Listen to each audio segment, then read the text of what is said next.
What's up, my homies? Today we are going to talk about marble. We've installed a whole bunch of marble stone, and whether it comes to tile or countertops, it is critically important that you know a few things about marble before you install it in your home.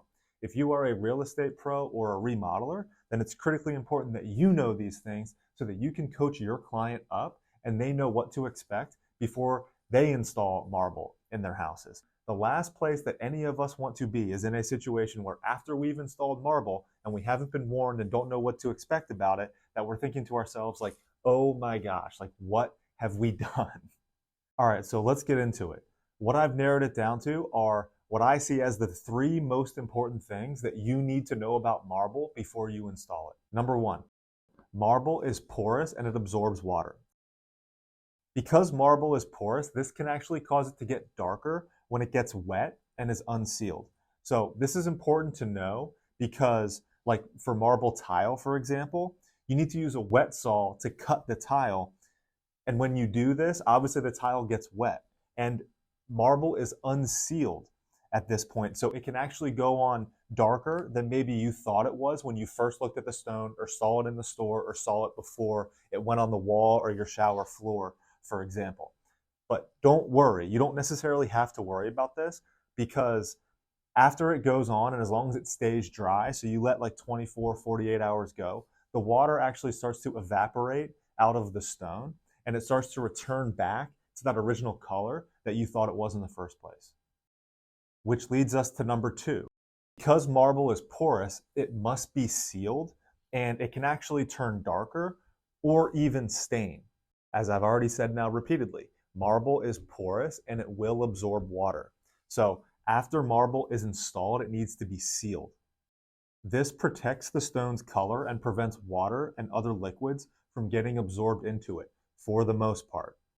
But marble is a natural stone, and with any natural stone comes natural variability. Okay, so like one marble tile might be more porous than another. It's not uncommon for marble in a wet room, for example, like a shower floor, to turn darker in various places if it's absorbing more water than other areas of the shower floor. And yes, it might happen inconsistently and even if it's sealed.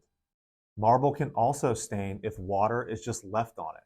The iron in the water can actually cause a yellow or brown rust-looking stain on top of the tile. So you'll want to ensure that any standing water doesn't sit on it for too long. Sealing your tile will protect it against water and anything else that you might spill on it. But that doesn't mean that you should just let liquids of any kind really just sit on a marble surface. It can and will eventually penetrate that seal over time.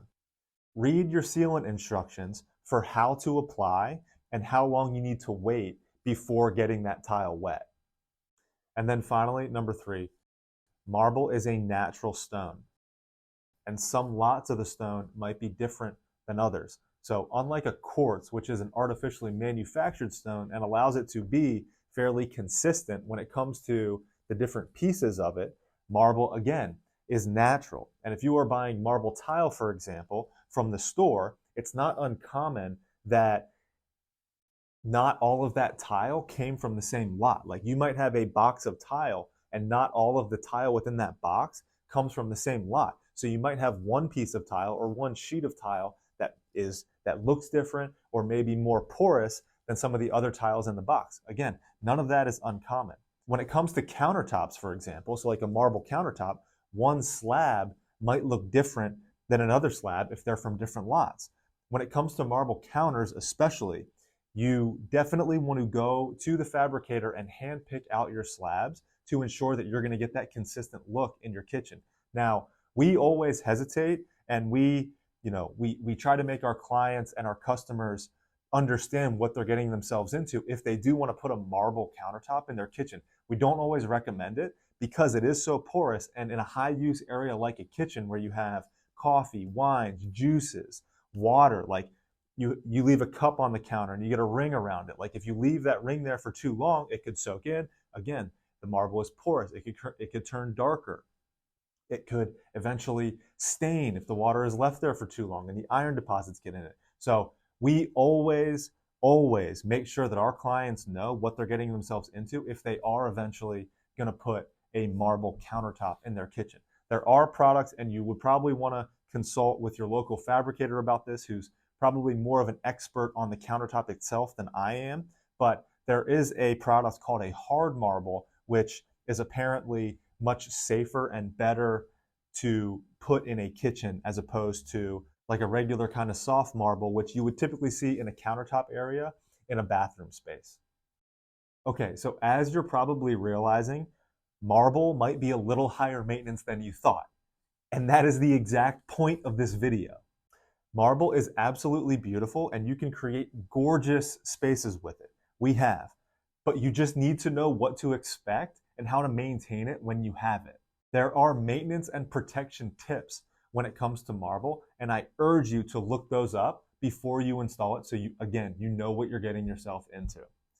I hope this helps you, and if it did, please like this video, share it so that others can be warned about marble as well.